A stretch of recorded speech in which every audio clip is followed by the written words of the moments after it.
Welcome back to Mr. Orr's Flipped Classroom for Grammar, looking at subject-verb agreement, beginning with agreement in number. First, remember that a subject tells who or what the sentence is about, whereas a verb is either a linking word that tells what the subject is or an action word that tells what the subject does.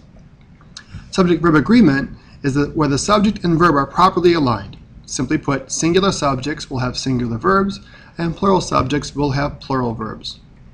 How do we find this? Well, first we find the verb, all parts of it, especially helping verbs in this particular chapter. Because you find one verb doesn't mean you're done. Second, we need to find the simple subject. Find the who or what followed by the verb. This one-word answer to the question should be the simple subject. In the verb phrase, the first word, in this case the helping verb or auxiliary verb, needs to match that simple subject. Other tips to think about. Usually subjects or nouns are plural when they end in S, whereas verbs are usually singular when they end in S. Therefore, it is unusual, but not impossible, to have both a noun and a verb ending in the letter S. If you use the simple past tense or the ed form, then there's no difference in the verb between singular and plural subjects. This is one reason why I recommend students, especially in their formal writing, to use the simple past tense whenever possible. If you need to use other variants of the past tense, such as having was or were as helping verbs, then you'll go back to having to make sure that your simple subject matches that particular verb in the sentence. Also, watch out for objects of prepositions. Even though they might be part of the complete subject, they're never the simple subject, and sometimes the actual simple subject will be singular, while the object that follows the preposition, like each of my friends, each being singular, friends being plural, each is what you need to match with. We'll talk about that more later this chapter. Oh yeah, and here and there are never simple subjects. Example, silly superstitions sneaks into common conversations.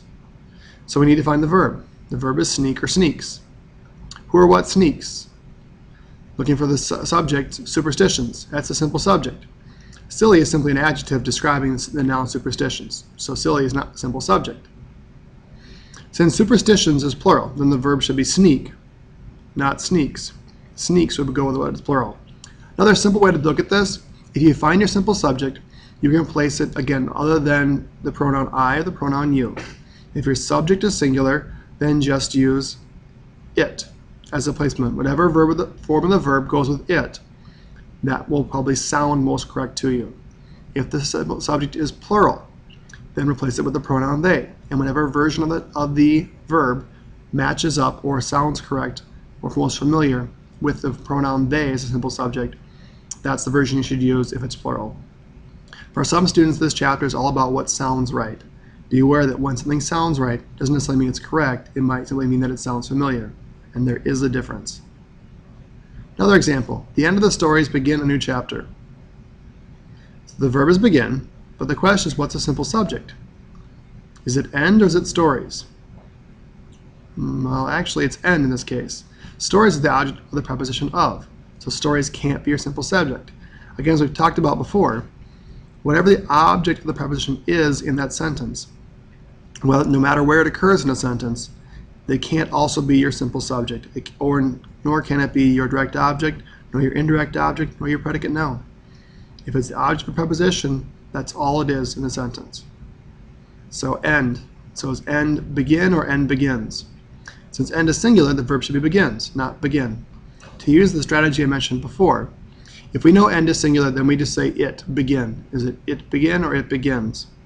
In which case we say, okay, begin sounds correct. Even if end is we're not sure about, as long as we know it's singular, make the replacement or the substitution, and you'll be in good shape. Take your time, and make sure you put question marks next to some of the practice exercises about which you're not certain, so you can ask those questions specifically of your teacher in the next class session. Good hunting.